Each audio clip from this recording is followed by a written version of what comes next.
क्या आप परमेश्वर के सामर्थी मजदूर हैं? पकी फसल तो बहुत है परंतु मजदूर थोड़े हैं। प्रेज लॉर्ड, जय मसीह के। आज परमेश्वर के वचन से हम बात करना चाहते हैं जो परमेश्वर ने मौका दिया है। आज उन मजदूरों को जो परमेश्वर चाहता है कि उसके लोग सामर्थी लोग हों, और कैसे लोगों को वो खोज रहा है, परमेश्वर कैसे लोगों को ढूंढ रहा है जो उसके समान काम करने वाले हो। प्रभु के वचन को मैं आपके सामने पहले पढ़ना चाहता हूँ, जो मत्ती की किताब उसका 9 अध्याय उसके 35 से 38 तक, और उसके बाद 10 अध्याय और उसकी पहली आयत मैं आपके लिए पढ़ना चाहता हूं। और यहाँ पर लिखा है मजदूर थोड़े हैं, जो टाइटल यहाँ दिया गया मजदूर थोड़े हैं। यीशु लिखा हुआ है। जब हम 35 मत्ती की किताब 9 अध्याय उसके 35 में पढ़ते हैं तो लिखा है, यीशु सब नगरों और गांवों में फिरता रहा और उनके आराधनालयों में उपदेश करता और राज्य का सुसमाचार प्रचार करता और हर प्रकार की बीमारी और दुर्बलता को दूर करता रहा।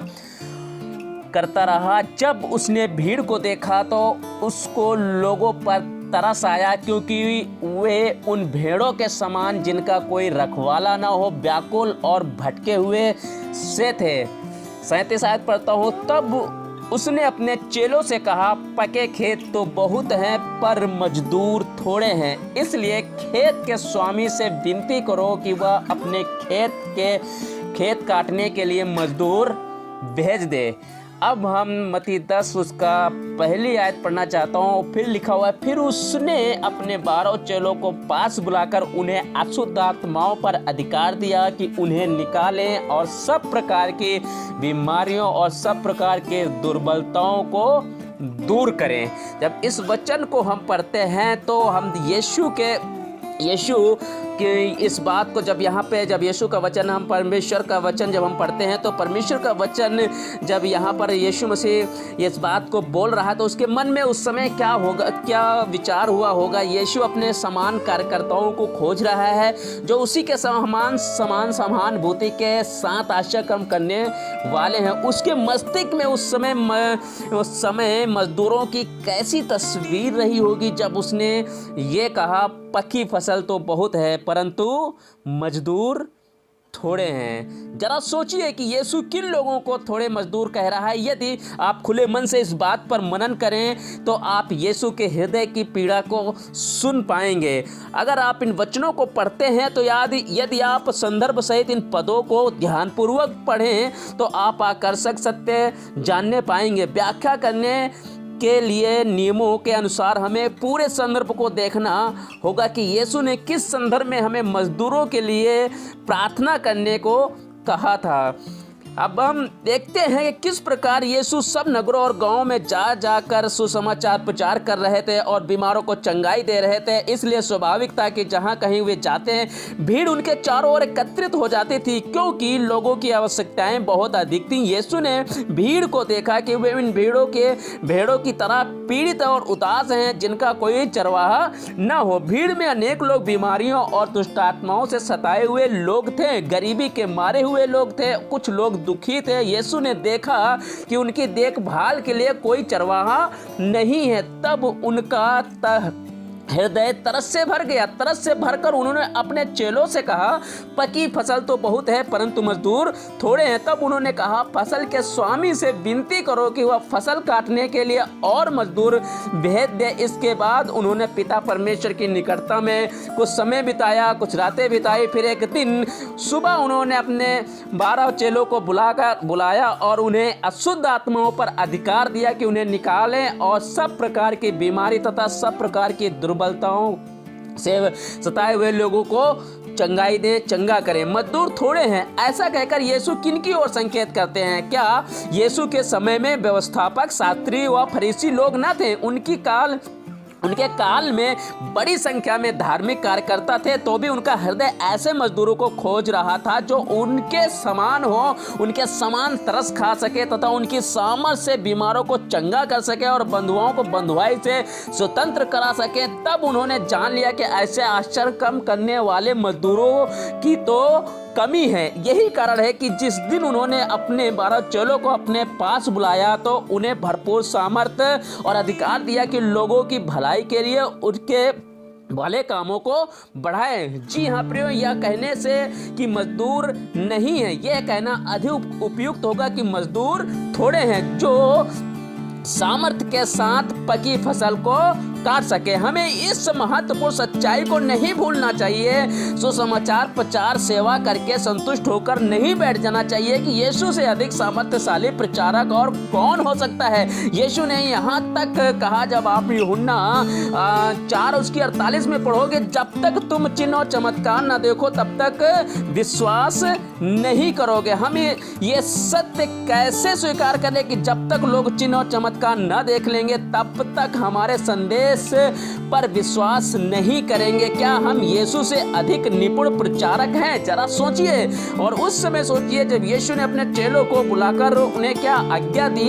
यीशु ने चुने हुए अपने सभी 12 चेलों को अपने पास बुलाया और सामर्थ और अधिकार दिया। उन्हें और भी 70 चेलों को चुना और उन्हें भी बीमारों को चंगा करने का अधिकार देकर भेजा। हम कैसे इस बात को अनदेखी कर सकते हैं? 12 चेलों को भेजते समय यीशु ने उन्हें क्या आज्ञा दी थी? अगर इस बात को पढ़िएगा जो मत्ती 10 अध्याय उसके 7 और 8 में पढ़िएगा, और उसके बाद मत्ती 28 अध्याय उसके 19 और 20 में पढ़िएगा, जो जाते हुए तुम प्रचार करना और कहना कि स्वर्ग का राज निकट आ गया है। बीमारों को चंगा करो, मृतकों को जिलाओ, कोढ़ियों को शुद्ध करो, दुष्ट आत्माओं को निकालो, तुमने मुक्त पाया है और मुफ्त में दो। अगर शब्द जाते हुए प्रभु की आज्ञा है तो बीमारी को चंगा करो भी आज्ञा है। मैं उन लोगों को समझ नहीं पाता हूं जो प्रभु की महान आज्ञा का और परमेश्वर की आज्ञाओं का पालन करने की सेखी मारते हैं और आज्ञा के इस महत्वपूर्ण पहलू को टाल जाते हैं जो मत्ती 28, 19 और 20 में आप पढ़ से। इसलिए जाओ, सब जातियों के लोगों को चेला बनाओ तथा उन्हें पिता, पुत्र और पवित्र आत्मा के नाम से बपतिस्मा दो, और जो जो आज्ञाएं मैंने तुम्हें दी उनका पालन करना सिखाओ, और देखो जगत के अंत तक मैं सदैव तुम्हारे साथ हूँ। जो जो आज्ञाएं मैंने तुम्हें दी हैं इसमें बीमारों को चंगा करना, दुष्ट आत्माओं को निकालना भी शामिल है। जो लोग अपनी सुविधा अनुसार एक तथ्य पर बल देते हैं वे दूसरे तथ्य की ओर से अपनी आंखें मूंद लेते हैं। इसी एक तरफा बात का नतीजा यह है कि आज 2000 वर्ष के बाद भी सब जातियों के लोग सुसमाचार पर विश्वास नहीं कर पाए हैं। क्या इस बात से सहमत हैं? मैं उन सब सेवा के कामों के लिए परमेश्वर का धन्यवाद करता हूं जिन्हें परमेश्वर ने आरंभ किया। सेवा के उन कार्यों के बिना हमारे देश में एक भी मसीही न होता। तो भी यदि हम अपने देश की आवश्यकताओं पर विचार करें तो उनकी पूर्ति के लिए ये थोड़े से विश्वासी जन कुछ भी नहीं है। यदि हम इसी रफ्तार से आगे चलते रहेंगे तो अधिक उन्नति न कर पाएंगे। तो इसी प्रकार होगा जैसे हम छेनी हथौड़ी लेकर हिमालय पर्वत गिराने चलें और हमें यहाँ वहाँ हिमालय की चट्टानों को गिराने में सफलता मिल सकती है और हमारा विवेक प्रसन्न हो सकता है, लेकिन हिमालय तो हिमालय ही रहेगा। इसलिए प्रभु ने अपने चेलों से कहा कि आप पढ़ेंगे लूका 24 और 49 में अगर पढ़ेंगे तो प्रभु यीशु मसीह अपने चेलों से क्या कहता है। इसलिए प्रभु ने अपने चेलों से कहा था कि जब तक तुम स्वर्गीय सामर्थ से भरपूर न हो जाओ इसी नगर में अर्थात यरूशलेम में ठहरे रहना। केवल स्वर्गीय सामर्थ के द्वारा ही पर्वत के शिखर पर पहुंचा जा सकता है। आज प्रभु ऐसे ही स्वर्गीय सामर्थ से भरपूर सेवकों को खोज रहा है। आपकी बुलाहट चाहे किसी भी सेवकाई की हो कोई फर्क नहीं पड़ता, पर आप कृपा करके अपनी बुलाहट के साथ सामर्थ पाने की खोज में रहें। यदि आप प्रेरित बनने के लिए बुलाए गए हैं तो आपकी बुलाहट चिन्ह और चमत्कारों द्वारा सत्य प्रमाणित की जानी चाहिए। ध्यान दीजिए कि महान प्रेरित आपसे क्या कहना चाहता है। जब आप दूसरा कुरिन्थियों 2 और उसकी 12 और 12 में पढ़ोगे, सच्चे प्रेरित के लक्षण भी तुम्हारे मध्य में चिन्हों और आश्चर्य कर्मों और चमत्कारों के साथ बड़े धैर्य से प्रदर्शित किए जाएंगे, दिखाए जाएंगे। इस बात का क्या प्रमाण है कि कोई जन प्रेरित निसंदेह उस जन के द्वारा प्रदर्शित किए गए चिन्ह आश्चर्य कर्मों चमत्कार ही प्रमाण होंगे। प्रेरित का प्रेरित महान प्रेरित यीशु मसीह शोक करता है ऐसे मजदूरों के लिए जो कहता है कि मजदूर थोड़े हैं। मजदूर थोड़े हैं। ये बिल्कुल स्पष्ट है कि सुसमाचार प्रचार सभाओं में आश्चर्य कर्म, चंगाइयाँ और छुटकारा जैसे अद्भुत काम प्रकट हों। यदि आप सुसमाचार प्रचारक के रूप में सेवा करने के लिए बुलाए गए हैं तो अपनी इस सेवकाई में किसी भी कीमत पर सामर्थ के काम और चिन्ह प्रकट करने का प्रयत्न करें। आप न केवल सुसमाचार की घोषणा करने के लिए ही बुलाए गए हैं, पर साथ ही सुसमाचार की सामर्थ को प्रदर्शित करने के लिए भी बुलाए गए हैं। प्रभु का आत्मा आपके ऊपर केवल इसलिए ही नहीं है कि आप कंगालों को सुसमाचार सुनाएं, पर इसलिए है कि बंदियों को छुटकारा दे, बीमारियों को व दुष्ट आत्माओं से ग्रसित लोगों को चंगाई दे और अंधों की आंखें खोले। अब हम देखते हैं, अगर प्रेतों के काम 8 अध्याय में अगर हम देखते हैं और वहां पर फिलिप्पुस के विषय में पढ़ते हैं तो उसने यीशु का प्रचार किया और आश्चर्य कर्मों द्वारा उसकी सामर्थ को दिखाया। अशुद्ध आत्माएं बड़े शब्द से चिल्लाते हुए निकल भागी, अनेक लकवे के मारे और लंगड़े लोग चंगे हुए। बड़ी भीड़ परमेश्वर के राज के लिए जीती गई और उस नगर में बड़ा आनंद छा गया। ऐसे ही होती है एक सुसमाचार प्रचारक की सेवकाई। आज प्रभु ऐसे ही सुसमाचार प्रचारकों को चाहता है। सब प्रचारकों में महान प्रचारक यीशु कहते हैं, ऐसे सुसमाचार प्रचारक थोड़े हैं।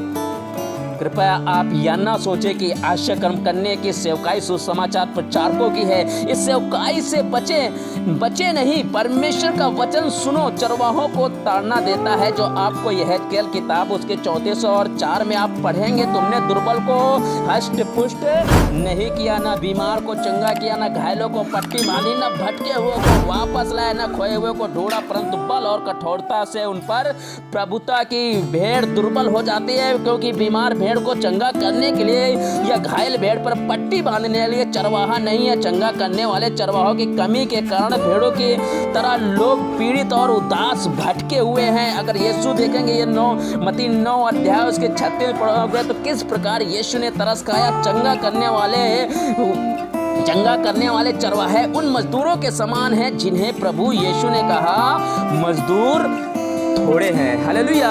संभव है कि आप भविष्यवक्ता हो। कृपया जाने कि किस प्रकार के भविष्यवक्ताओं को यीशु आज खोज रहा है, किस प्रकार के लोगों को परमेश्वर खोज रहा है। यशायाह के काल में अनेक याजक और भविष्यवक्ता थे, लेकिन परमेश्वर अपने प्रकाशन प्राप्त भविष्यवक्ताओं को खोज रहा था जो उसके हृदय की इच्छा को लोगों और पूरे देश की जातियों को बता सके। वह उन्हें खोज रहा था जो उसकी आवाज सुन सके और उसके वचनों की घोषणा कर सके, कह सके यहोवा परमेश्वर का यही वचन है। आज ऐसे ही भविष्यवक्ताओं की अत्यंत आवश्यकता है जो भविष्यवाणी कर कह सके, आगम वचन कह सके। आज आवश्यकता है अलौकिक प्रकाशनों वाले भविष्यवक्ताओं की। सब नबियों से श्रेष्ठ नबी प्रभु यीशु कहते हैं, ऐसे नबी थोड़े हैं। आज जरूरत है आश्चर्य कर्म करने वाले नबियों की, जैसे कि एलिया, एलीसा और समूएल नबी थे। हमें आज एहजकेल तथा यशायाह जैसे नबियों की जरूरत है जो आत्मिक संसार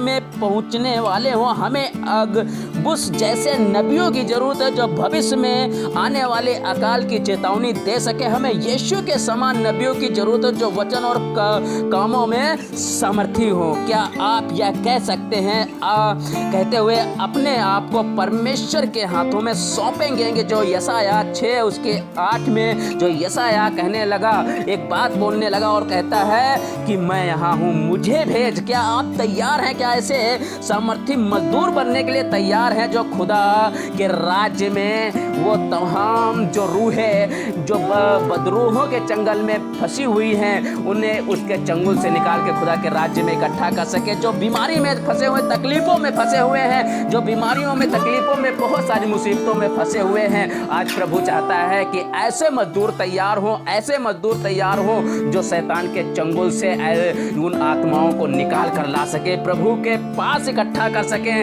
मजदूर थोड़े हैं, खेत तो पके हैं, मजदूर थोड़े हैं। ऐसे मजदूर चाहता है परमेश्वर जो उसकी तरह सामर्थी हो, उसकी तरह अच्छे प्रचारक हो, उसकी तरह अच्छे सामर्थ्य के काम करने वाले हो, ताकि अंधों को दृष्टि मिले और जो सताए हुए हैं उन्हें छुटकारा मिले, जो तड़प रहे हैं, बहुत तकलीफ़ों में, उन्हें छुटकारे की ज़रूरत है। ऐसे सामर्थी लोगों की ज़रूरत है। और यहाँ पर जब यशायाह 6 अध्याय उसके 8 में जब यशायाह से कहा गया कि कौन जाएगा, तो यशायाह कहता है कि जैसे कि मैं जाऊँगा। क्या आप आज ये कह सकते हो अपने आप को परमेश्वर के हाथों में सौंपेंगे कि मैं यहाँ पर हूँ? अगर आप इस बात को परमेश्वर के हाथों में सौंपते हैं और कहते हो कि प्रभु मैं हूँ और मैं तेरे काम को करूँगा, तो मैं दुआ करना चाहता हूँ। और इसका अगला भाग हम वीरवार को पेश करेंगे, जो खुदावन यीशु मसीह की आगे सेवकाई में हमारी मदद करेगा कि कैसे परमेश्वर और हमें मजबूत करना चाहता है। तो आइए हम दुआ करें और इसके अगले भाग को हम वीरवार को हम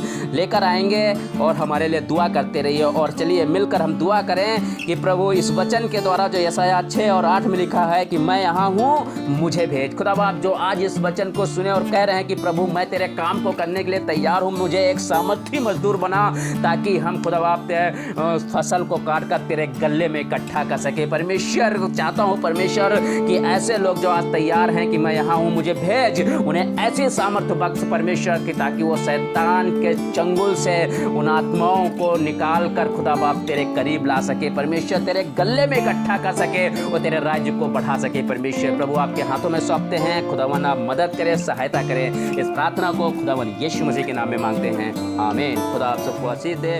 गॉड ब्लेस यू।